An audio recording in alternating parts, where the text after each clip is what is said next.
era l'occasione anche alla fine del mandato, adesso come amministratore apostolico, prima come arcivescovo di Gorizia, e se poi rimane arcivescovo emerito di Gorizia, di Monsignore Daelli, di fare un incontro con tutti voi che siete stati vicini, e di questo poi l'arcivescovo esprimerà un ringraziamento, ma intanto c'è anche il mio, in questi ormai 14 anni, ma intanto do subito la parola a Monsignore Daelli.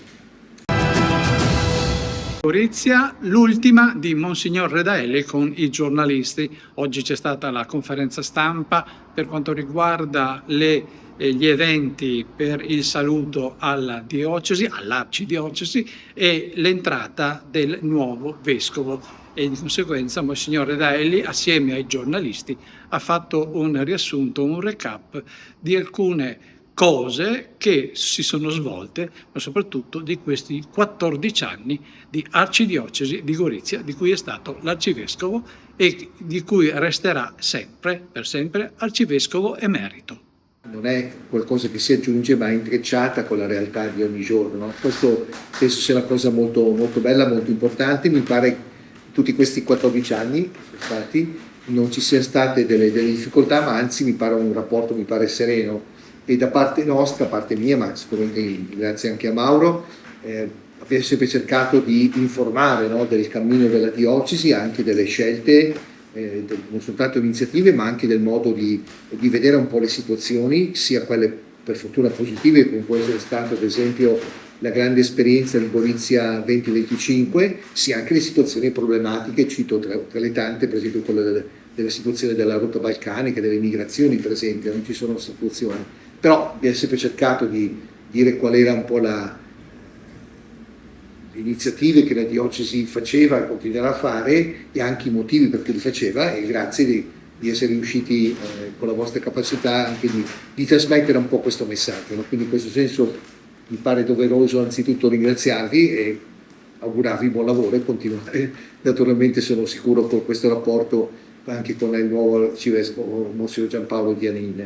Ecco, qui come sapete io saluterò, colgo l'occasione di salutare un po' la diocesi domenica prossima, proprio alla sera, domenica prossima sarà semplicemente una messa di ringraziamento, perché è giusto ringraziare anzitutto il Signore, e anche la possibilità così, anche semplicemente di dare una mano, un saluto alle persone. Questo mi sembra una cosa bella, anche doverosa da parte mia, e fa molto piacere anche ovviamente i saluti, la preghiera e l'attenzione delle persone.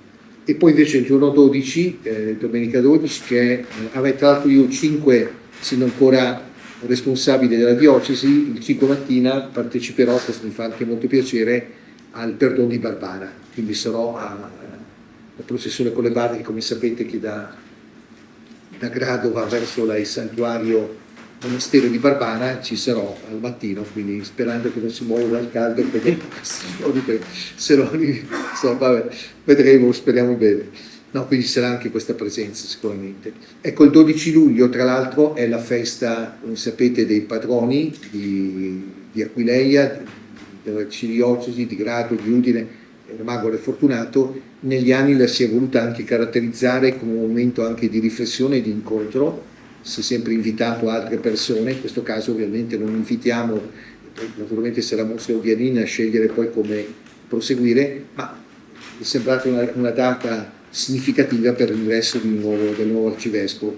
Per questo alle 16:30 ci sarà questo momento di passaggio ad Aquileia, proprio perché è un po' la radice e la fonte della nostra Chiesa, e non solo, di tutto il territorio. E poi alle 19 la celebrazione, ci sarà consiglio da parte mia del pastorale, poi continuerà la presidenza Monsignor Giampaolo Dianin, e poi alla fine avrà anche lui l'occasione per salutare, e quel momento conclude anche la mia esperienza. E resto però appunto arcivescovo emerito di Gorizia, già adesso nelle settimane che ho fatto a Roma, dove tra le tantissime cose continuo a fare tantissime firme, c'è sempre sotto segretario del clero arcivescovo emerito di Gorizia. Quindi siccome vanno lettere un po' in tutto il mondo, qualcuno si chiederà dov'è Gorizia, quindi almeno la curiosità di sapere Gorizia dov'è. Quindi questo legame con Gorizia resta, perché forse non sapete, ma i vescovi che hanno un incarico non in Vaticano non sono collegati a una diocesi esistente, ma a una diocesi del passato, no? Quindi, no, per esempio, il responsabile dell'amministrazione del patrimonio della sede apostolica è titolare di Gradisca, il nostro Piccinotti, per esempio. Gradisca è stata diocesi di Tempi. Nel mio caso non c'è un titolo nuovo, ma è quello di essere arcivescovo emerito di Gorizia, quindi il legame con Gorizia sicuramente resterà. Stamattina sono andato in comune a Gorizia perché è scaduta la carta d'identità, quindi l'ho rifatta, residente a Gorizia, quindi sono andato a ritirarla proprio stamattina con la nuova carta d'identità. Non so se c'era... Aggiungiamo solo qualche particolare, allora le liturgie, sia quella del 5 che quella del 12, ovviamente saranno nelle 3 lingue, in italiano, sloveno e friulano. Lunedì 29 l'arcivescovo Giampaolo riceverà il palio, che è questo indumento, come dire, oggetto liturgico, specie di fascia, sì, questa specie di fascia, di stola dalle mani di Papa Leone in San Pietro. Sarà presente anche l'arcivescovo Carlo, ci sarà una presenza di pellegrini anche goriziani a questa liturgia, a questa celebrazione. E solo qualche vi aggiungo, poi c'è il tempo per le domande assolutamente, qualcuno mi ha già chiesto, stiamo cercando di inserire nella prima settimana di Monsignor Dianini, dopo la presa di possesso canonica della diocesi, quindi nella settimana del 12 al 17, un incontro di conoscenza con i giornalisti. Adesso vediamo come riusciamo a infilarlo perché ha già l'agenda abbastanza piena. E a quelli di voi che vogliono seguire le liturgie del 5 o del 12, io prego di mandare un'email. Non occorre che ci sia un'attestazione del responsabile di redazione, solo dire noi parteciperemo, di modo che riusciamo a tenervi dei posti. Voi sapete, la liturgia di presa di possesso, il passaggio deve avvenire in cattedrale. La cattedrale di Gorizia per il momento ancora ha dimensioni abbastanza ridotte. Tenete presente che ci sarà il 12 una presenza di fedeli da Chioggia, ma anche da Teolo, il paese natale di Monsignor Dianin, quindi teniamo più che volentieri i posti, ce li segnalate, mandate un'email a eventi@arcidiocesi.gorizia.it. Ecco, questo era quello che volevo dirvi, a compendio, poi per ogni cosa possiamo comunque sentirci. Prego, se ci sono domande. Magari anche un commento dall'arcivescovo, quali sono secondo le sfide che restano ancora aperte per la Chiesa goriziana? Ma io direi che le sfide sono anche ovviamente delle opportunità, no? Direi potrebbero essere queste 3. Intanto c'è la presenza di Aquileia. Aquileia vuol dire una capacità di presenza della fede cristiana in una cultura diversa. Cioè io ogni volta che vado ad Aquileia, ci andrò anche stasera, mi meraviglia come la prima comunità cristiana, appena avuto un momento di libertà, no, dal famoso editto di Costantino, ha saputo usare gli stilemi, no, dell'arte romana, dei mosaici eccetera, ma in chiave cristiana. Questa capacità oggi è una sfida per l'oggi di parlare del Vangelo nella cultura di oggi. Penso questa sia una prima sfida che Monsignor Giampaolo saprà sicuramente affrontare, ma insieme con la Chiesa. L'altra sfida certamente è dovuta all'interculturalità, all'interlinguismo che abbiamo nella nostra realtà, no? Che è un dono particolare. Per me è stata una grande esperienza, bella, stimolante. Anche questa può essere una sfida, perché non è mai data per scontata, no? Anche quella piccola pubblicazione che ho fatto un po' su Gorizia come città della pace, no? All'interno dell'Europa, ho sottolineato che per esempio l'interculturalità è sempre una cosa dinamica, non è mai statica. Non è che tu no, basta anche semplicemente perché tuo figlio si sposa con una figlia di un'altra famiglia con un'altra lingua, già cambia, no? Cioè gli scambi anche soltanto affettivi, familiari, già cambiano, e quindi sempre un discorso. E la terza sfida è poi anche quella collegata a questa, anche delle realtà e delle realtà nuove, come può essere il discorso di Monfalcone, no? La presenza anche di stranieri, anche di religioni diverse, anche questo penso sia una sfida, no? su cui un po' confrontarsi, con anche lì delle positività. Faccio un particolare, se volete, molto semplice. Qualche giorno fa mi hanno aiutato a fare un po' di scatoloni questi giovani egiziani no? Che sono venuti in Italia con il famoso piano Mattei. Sono dei giovani, uno è già sposato, anche una bimba da poco, che sanno l'italiano perché hanno studiato al Cairo dai salesiani, hanno il diploma di elettricista o di meccanico, eccetera, sono assunti qui dalla SBE di Monfalcone e hanno anche la casa. Questo è un bel esempio, no? Cioè di preparare delle persone che arrivano preparate, ovviamente per un lavoro dove servono, dove peraltro non si trovano italiani, e hanno la possibilità anche, sono accolti, hanno la possibilità di abitare. Loro sono cristiani copti, quindi sono anche vicini dal punto di vista religioso, questo non per escludere gli altri, ma per dire ci può essere anche un'attenzione al mondo dell'immigrazione un pochino più, tra virgolette, intelligente, come questa realtà sta dimostrando. Poi i problemi ci sono, per carità, no? E penso siano un po' queste tre le sfide.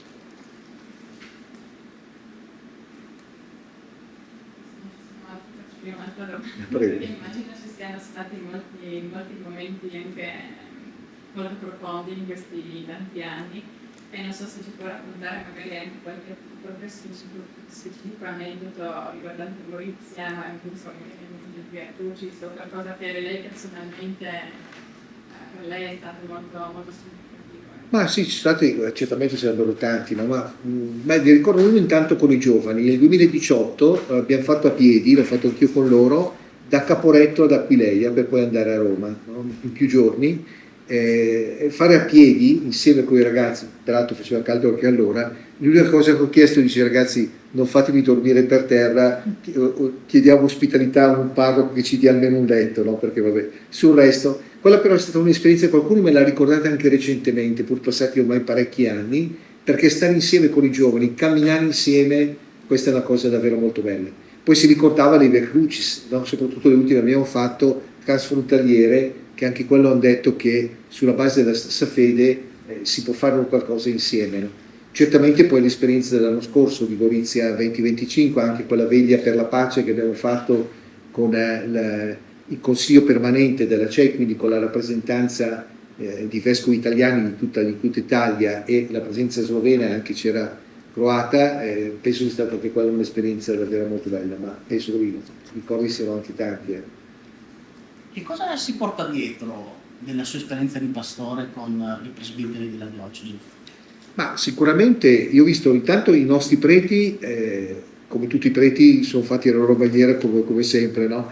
Però intanto sono persone dedite, su questo non c'è, dedite alla gente, cioè attente alle persone, poi ciascuno giocando il suo carattere, la sua sensibilità, la sua preparazione, però su questo aspetto devo dire che è una bella realtà.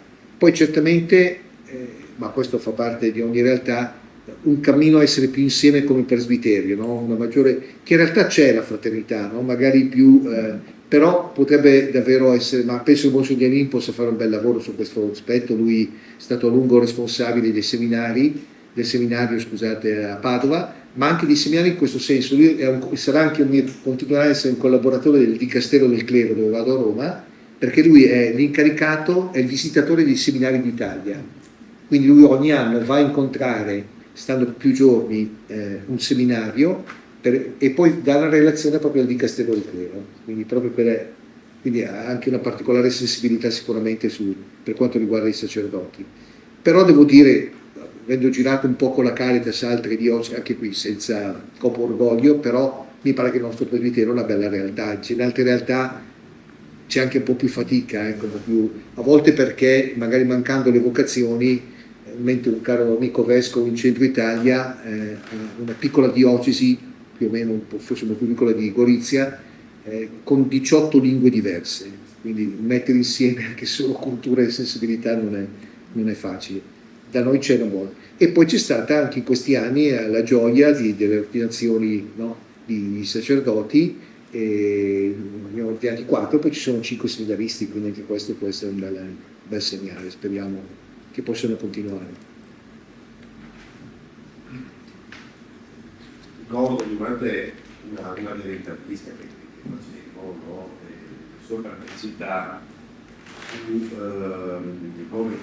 o meglio sulla promozione, no? Che adesso stavamo parlando di questa intervista dove avevamo titolato Gorizia ancora non è conosciuta per Go 2025, nel senso che lei giustamente aveva anche sollecitato di cercare di lavorare meglio e di più per la promozione.